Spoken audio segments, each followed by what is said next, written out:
You guys have been around for 3 years. You already have 18 stores open. My wife is obsessed with thrift. She goes to thrift stores all the time. Indy Clover was kind of born. I would say that we are an upscale thrift store. We want people to bring their best stuff to us. I can't bring in garbage stuff. I've got to bring in good stuff. With my mom, she started seeing the profit come in and she was able to quit her job. And that flexibility and freedom to go make money. An amazing opportunity for anyone looking to get into a low-cost business with high proven returns across 18 locations nationwide. Today, I'm joined by Tyler, founder of Indy Clover. So here's some quick facts to start out. Tyler, you guys have been around for 3 years. You already have 18 stores open. The total investment is definitely on the affordable side, $165,000 up to $225,000 with a franchise fee of only $35,000 across all 18 locations. That is a great model. So Tyler, tell us about, the backstory. How did Indy Clover start and what's the why behind it? Sure. So my wife is obsessed with thrift. We're a thrift store. She goes to thrift stores all the time. It's more than just a hobby for her. It's really like a lifestyle. And in her experience going to thrift stores, there was certainly a big gap in the market. If you have a lot of clothes that you're trying to sell, you're trying to get rid of, there's not really a great way to do it. My wife started attending a few different retail concepts that were doing more of the consignment side. And I was not in this business at all yet. I was actually working at a restaurant up in Salt Lake, and my wife approached me and said, I think I want to get into the thrift store business. So we started looking at the different models and we decided to whip up our own. And that Indy Clover was kind of born. I ran the business model through a spreadsheet. Hey, we need to bring sellers into our store. They're going to sell their stuff. We're going to take a little bit of a commission so we can make a little money. The sellers need to make a little bit of money. And I looked at this spreadsheet and I'm like, Kina, this is not going to work unless we get a ton of sellers in there all the time. But who's going to come do this, right? Anyways, I'm still kind of on the outside. My wife's running the show. I'm still kind of on the outside. And month one, this business completely blows our expectations out of the water. And so I'm like, okay, cool. It did way better than I thought it was going to do. So I'm all in. My wife is definitely like the spirit, the soul of the company. I am more just kind of running the administrative, the operational, the franchise system. So that's kind of how we have been able to make things work. We're a good pair in that way. And then here locally in Utah, we have Uptown Cheapskate. How does Indy Clover differ from these other models that are out there for, thrift stores? Yeah, it's actually pretty different than those two concepts in particular. Those concepts, if you have clothes that you no longer want, you take them in and they will assess the worth of those clothes and then give you a cash offer. And I've heard in some cases now, they actually require you before they give you the price to agree or not agree if the stuff that you're going to that they're going to run through their algorithm, if you're going to give it to them or not. So meaning they'll give you a price after they've ran it through their algorithm and you have to take that price. So in my mind, I'm like, that's crazy. And I think a lot of people resonate with that. And that's why Indy Clover is such a good fit in the market is we leave everything up to you in terms of what and how you want to sell. So we're truly consignment, not thrift. We have a series of booths in our stores. All of our stores have probably, and it ranges anywhere from like 60 booths, maybe up to 80 booths. These booths are rentals that you will rent for up to 1 week. Every booth is on the same schedule. So you start your booth rental starts on a Saturday and it ends on the following Friday. So you pay a booth fee of generally $30. You can then bring all of your inventory in. Most of our sellers are bringing between 50 and 100 items. But the cool thing is too, you can bring items in on Saturday, set them up, tag them, price them. And if they sell mostly over the weekend, which ours do, we have a restock day on Monday, Tuesday, Wednesday, where you can come in and you can refill your booth. So you can really maximize that $30 booth rental however you want. So at the beginning of every Saturday, you have, let's call it 60 people, each paying $30. You're making $1,800 before a single piece of clothing is sold. That's just to give others the opportunity to be able to sell. Now, if I am reselling my personal items, I get to go and choose how much I charge for everything, right? And then what's the split? Once I sell a pair of shoes for $40, how much do I keep and how much does Indy Clover keep? As the seller, you're going to keep 2/3. The franchisee, the store, they keep 1/3 of the total sales. Awesome. So you're really setting up. I mean, what I'm hearing is this is kind of like Costco, right? You pay your $50 membership, and because I pay my $50 membership and 100 million other people do, Costco's prices are a lot lower because they're relying on that membership fee. Would you say it's similar? You guys are relying on the booth fees to cover all of those like expenses, and because of that, your expenses are covered, and now you can give a lot more back to the sellers, which then incentivize them to continue to sell through you. Exactly. I would say that we are an upscale thrift store, truly. So we want people to bring their best stuff to us. Because we charge a booth fee, people know that, hey, I can't bring in garbage stuff. I've got to bring in good stuff if I want to make that $30 back. But because of that, we're also offering, and this is maybe the greatest value add to our sellers, is we're offering the best commission out there. We mentioned before some of the other thrift stores that are, big franchise systems. If you take your clothes in there, you are getting pennies on the dollar. At Indy Clover, you are making a bulk of your investment back because the commission's 2/3. In the thrift category, we know that we're always worried like when the economy's doing great, what businesses are doing good, right? But when the economy's not doing good and we're in a recession, what are the businesses that are likely to continue to perform? How do you think Indy Clover, I guess, fits in the business? How does the business model of Indy Clover fit in a recession? That's a really good question. We basically have two customers. The first customer is a legitimate customer that's looking to just go into a thrift store and buy stuff at a bargain. So that's number one. And I think any thrift store can offer that. But the second customer that we have is our seller. And we really, really prioritize the seller having a good experience and coming in and selling a lot. So for people that might find themselves in a um, bad financial position or just a position where they're needing to earn a little extra money for their family, this is a great way to get rid of the clothes but make some extra money back. And then, hey, if you make a good commission back, we're also the best place to go spend that money, right? And so it's this little ecosystem of you spend your money here, but you can also sell your stuff here, and we offer the best commission. Yeah. I mean, my wife absolutely loves your location in Linden. And then just before we were talking, my niece also works there. So very tied into the Indy Clover. I really like it. And I've gone in there and it's so simple, right? Like the build out, all of that looks very simple. It's just kind of a box. Okay, as far as time commitment to run an Indy Clover, um, a big mistake in franchising a lot of times is, you buy a franchise and you're like, okay, the system's there, so I don't have to do anything, which is definitely not accurate. The system's there, but you still have to follow it.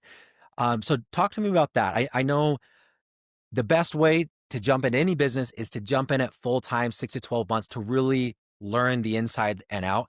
But once that is accomplished and an owner really does know their business, can they get to semi absentee ownership? And what does that look like?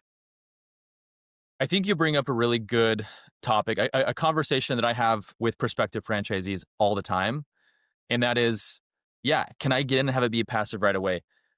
I truly think with Indy Clover, you probably could do that. However, I think 6 to 12 to 18 months is ideal for our system. And here's why. Indy Clover is so community driven. All of your sellers are coming from a 10-mile radius, almost all of them. Same thing with your shoppers. So if you can spend the time on the front end, if you can put the work in on the front end, getting to know your customers, making sure they're educated on what the new concept is in thrift, it's only going to pay dividends down the road. I also think, and I'll share this experience, my mom is a franchisee in St. George, Utah. Um, she goes to Costco or whatever store in the St. George area, and she sees people all the time that are shoppers, that are sellers. So she has really ingrained herself in the community, and her store crushes it. And I think that's a big part of it. She knows people when they walk in the door, and you can't do that all the time if you're not there um, at the store. Being inside the store so you could know your employees, know the sellers, know the buyers, extremely important. Plus, it's also such a rewarding part of business and being involved in that community. Talk to me about location. So I'm going to sign up for a franchise. I secured an area. How do I go about picking out what site is going to be best? What are the key demographics, I guess, that you guys are looking for? Yeah, really great question. I think the most important demographic that we're looking for is we just want a lot of volume, a lot of people in a 5 mile radius, in a 10 mile radius. As we've looked with our 18 stores that are open, we've seen a really clear correlation to the stores that have a ton of population in their immediate area to a well high performing store. So for future franchisees that join our system, we have all that data, and I think we're able to make much better educated decisions based on that data. Um, so you're asking like where to put a location. I think we want to be where the action's at. We want to be next to other retail. We want to be in areas where there's energy, where there's excitement. We don't want to be tucked away in a corner. We don't want to be in a warehouse space. We want to be, again, just where the energy's at in a retail center. Yeah, Lots of and park. how many square feet? What's the size of these spaces? We're looking at anywhere from 2,000 up to 3,000 square feet.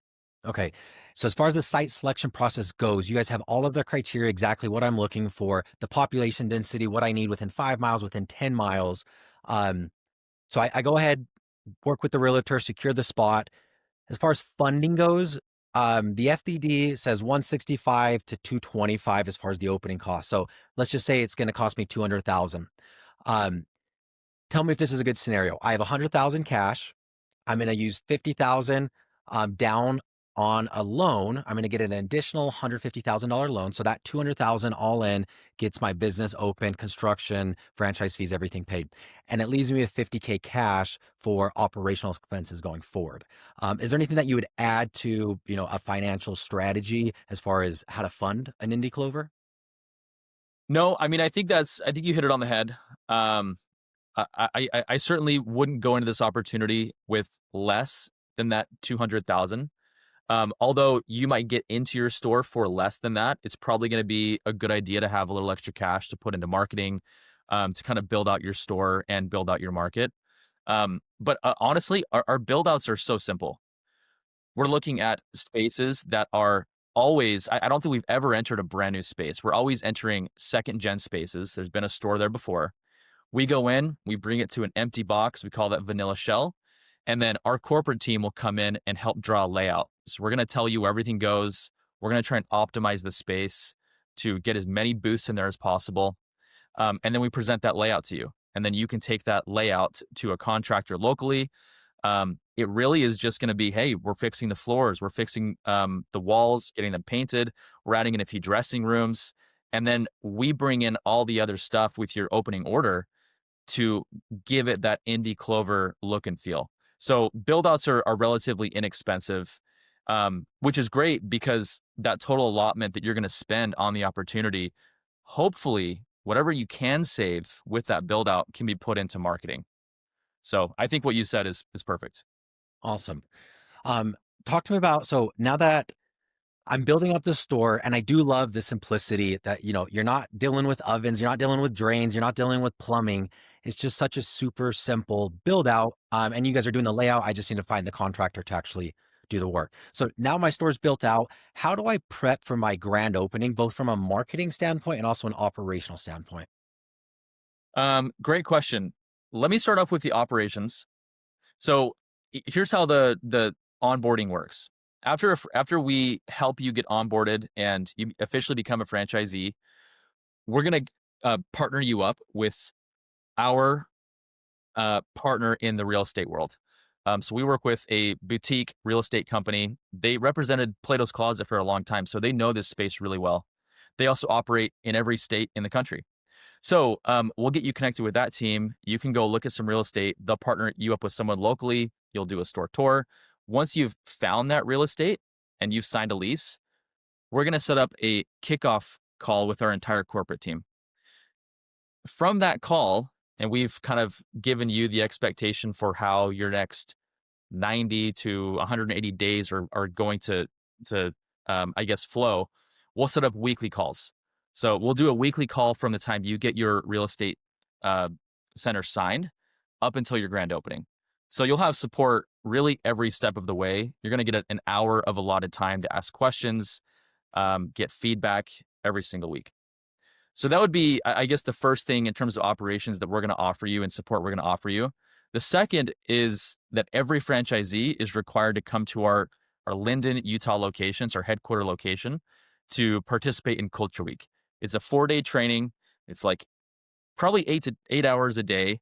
We're going to give you everything you need to know in terms of running a day-to-day store, all the software, all the back end. You're going to learn about the brand. You're going to learn how to be in front of the camera. You're going to be learning about social media and how all that stuff works. And then the third thing, Bennett, is that we're going to be at your grand opening. So we'll send some corporate, either we will be there as the founders, which we've been to, I think, every single opening, or we're going to send a couple members of our corporate team to your store to present an orientation, a 6-hour orientation to your staff. So you hire some employees a couple weeks out. Again, we've given you instruction on how to do that. And then the day before you open, we offer that 6-hour orientation where we walk the franchisees through the employees through a crash course on how to run the till, how to organize booths, how to clean, how to talk to customers. It's really fun, really engaging. We do some flashcards, some games, some breakout sessions. We always have some pizza after, and then we do the ribbon cutting. So the day before the grand opening, though stressful, is also really fun. And again, corporate's going to be there to make sure you guys open correctly. The next day, you open your store and you're off to the races. I love it. So So, yeah, that's on the operations side. okay, on the operations, just to kind of repeat it back to you, I have no experience, and I assume most of your franchisees don't have experience in retail before this, which isn't needed because you guys have the playbook. And then I'm going to come out and see the playbook firsthand. I'm going to run the playbook under your supervision. Then you're going to send somebody to me to train my employees as well. So we're kind of hitting it on both ends. That way, once the store's open, operationally, we're sound, we're ready to go. As far as marketing goes, how do I make sure that when I open my store, I have sellers and buyers ready to go? Yeah, that's a really good question, Bennett. Because our business is a little bit unique in the fact that we're not selling a product, we're selling a service. We've really tried everything. We've had to get really creative to bring both the customers into this new thrift store and get sellers who are probably selling their clothes elsewhere, Facebook Marketplace, Whatnot, Poshmark, or one of the existing retail stores. It's really educating them and saying, hey, if you have a lot of clothes, we are the absolute best place to do it because you're going to make the best return on your money. So something that we provide to every franchisee as they, as we get them kicked off and onboarded is we provide them a 60-day and a 30-day pre-opening game plan. It's going to have a ton of ideas for you, some instructions for you on places that you can put your resources and energy. And if you have some money set aside, which is highly recommended, to put that money into specific avenues that are going to yield awareness and get people there for your grand opening. We have a benchmark that we're trying to hit on the grand opening day. And that's kind of the goal with the 60 and 30-day marketing is day one, we want to hit X amount in sales. If we do that, we feel like we can be successful moving forward. And the reason why that first day is so important is because every seller that is selling with you week one is going to get a payout the week after they sell. The higher that first payout is, the more word of mouth is going to occur. Hey, I just sold at Indy Clover and I made all this money. Friends, family, like, hey, you should go take your extra stuff there. You'll make some good money. So we try and put, again, just like with the operations, we try and put a lot of energy and resources in on the front end to make sure that the grand opening day and your first weeks and months are really, really successful. Now, the marketing fee, can you tell me what that does and doesn't cover? What else should I be planning on spending ongoing and then through what method? Great. Um, I'll start by saying that I talk to a lot of franchisors and franchisees, and I was kind of surprised to learn more recently that certain franchisors are taking that marketing fund and putting it into national marketing. At Indy Clover, that Yeah, they entire usually actually call it national fund, or I yeah, think with Dirty Dough, we do you call it something different? So you're like the so people don't expect it to come back to you, because yeah, most franchisors don't spend it locally; they just spend it, on the Super Bowl commercials. yeah, yeah, and for us, we really want like I think where we understand that our franchisees are our partners. If they don't succeed, we will not succeed, and vice versa. And so every dollar that we get in that marketing fee, we pass it off to an agency, and that agency, who we work very, very closely with, they provide all of the resources and assets back into the individual stores. So you're getting a collection of, I would say, our greatest asset that we're giving back to you is going to be a content calendar. So if you are not familiar with social media marketing, posting, getting content made, we do that for you every single day. Every single day, you are going to know exactly what to post, probably multiple times. So, huge value add for the organic social. If you go look at any of our Instagram accounts, you'll see it's bright, it's vibrant, it's fun, and again, all of that's kind of just given to you, ready to post. Um, Another thing that we're offering is a social media marketer, basically a partner that on the corporate team we've interviewed and hired individuals that are experts in social media outreach. And we're partnering those individuals with your store. So you're going to get a dedicated person 4 to 6 hours a week, every single week, that's going to help you with your local one-to-one outreach, outreach to businesses, outreach to groups, outreach for events. Um, if you've been to one of our stores on a Saturday, you've probably noticed that we have a coffee shop in there, or we have a soda shop in there, or a treat place, or it's some local business that we partnered with on that day to come in and provide a good experience for our sellers that are in there. So that's So what our and marketers are doing, is just building up the community around your store to make sure that Indy Clover's top of mind for everybody in that market. I love that. And then it allows you to get a lot more, again, personable so you can be doing that local outreach without you personally doing it. Now, I do want to spend a little bit more money, right? On ads to get people in the stores. And then I want to spend another, let's call it $1,000 on meta ads. I can still do that through you, through Mm, corporate. You guys would manage that at no cost and send me all of the reporting, and all $1,000 goes directly to Facebook. You guys aren't taking anything off of that. exactly. So the marketing fee that you pay on a monthly basis covers a specialized team of paid ad marketers.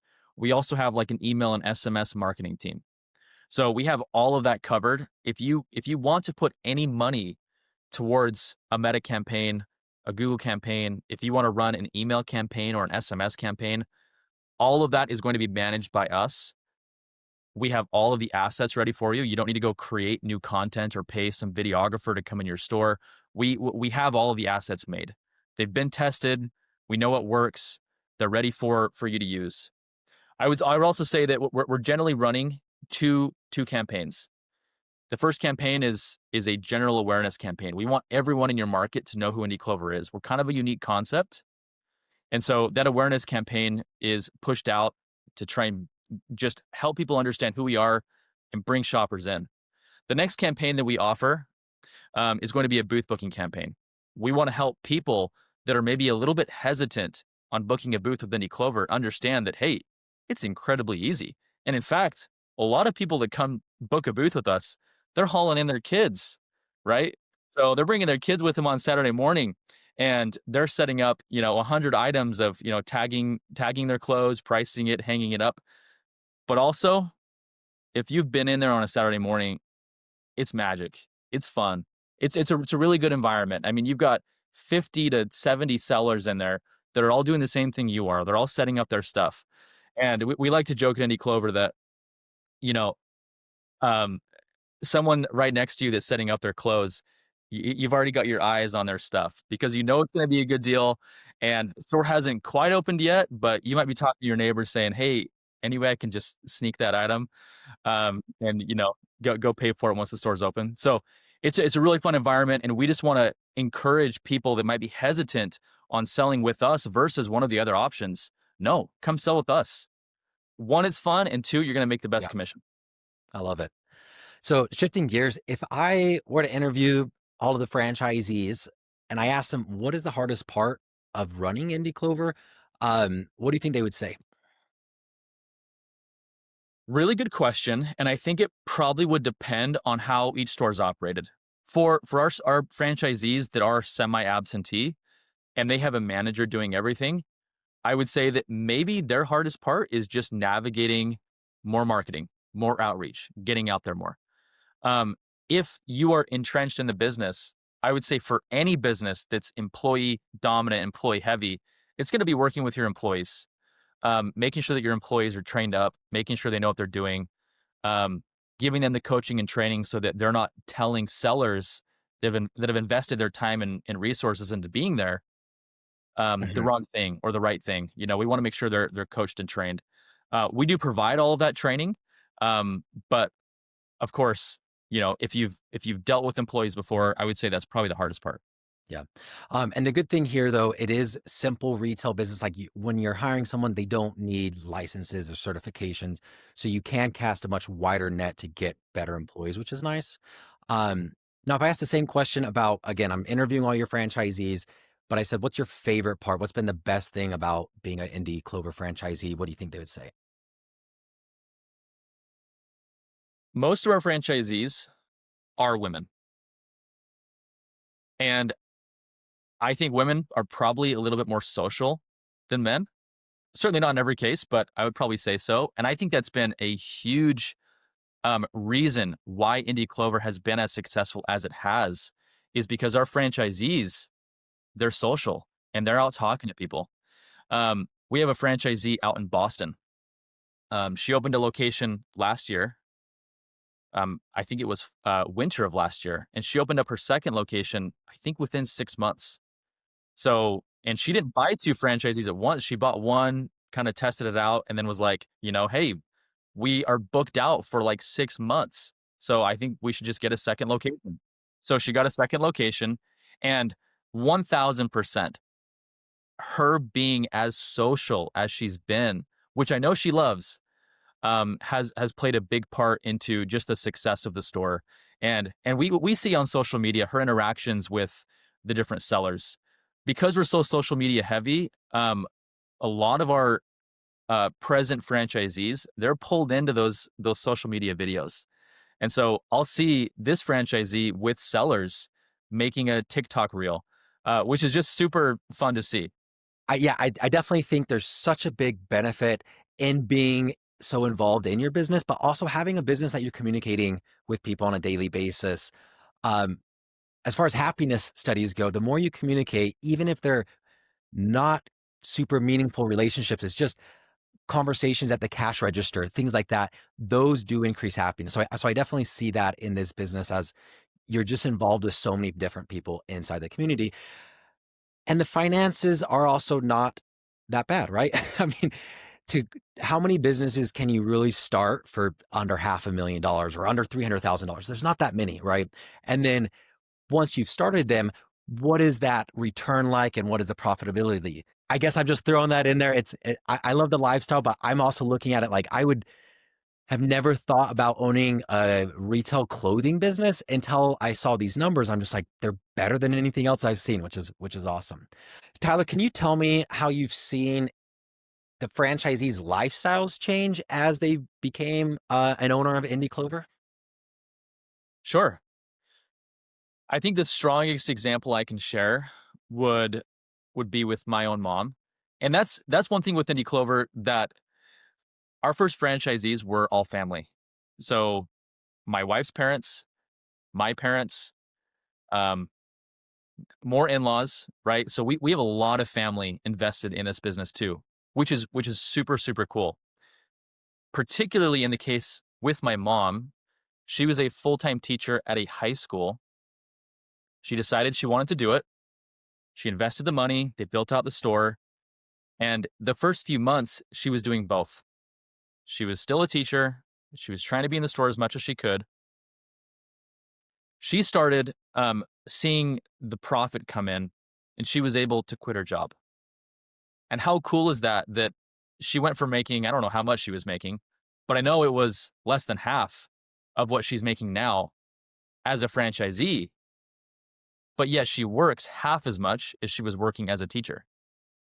And that's obviously the beauty of entrepreneurship and of being your own boss, is that one, you run your own schedule, and two, you have that flexibility and freedom to go get it, to go make money, to go um, push the limits so that you can, be empowered to just make more and more and more. And I've seen that with my own mom, which has been really, really cool. She's looking at getting a second location now, which is awesome. I hope it does as good as the second location does. And it'll just provide her more income that will take hopefully my mom and my dad into retirement, which is super, super exciting for them. That's super exciting for you as well, right? I mean, that's exciting for me just to hear that.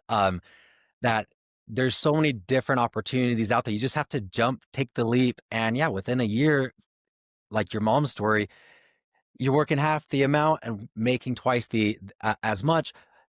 But also the ceiling's been lifted because now she can open up location number 2 if she wants, or 3, 4, 5. So, Tyler, I think that is a great spot to end it. Congratulations on what you've built with Indy Clover. This is super cool and an amazing opportunity for anyone looking to get into a low-cost business with high proven returns over across 18 locations nationwide. Thanks, Tyler. Yeah. Thank you, Bennett. This has been fun.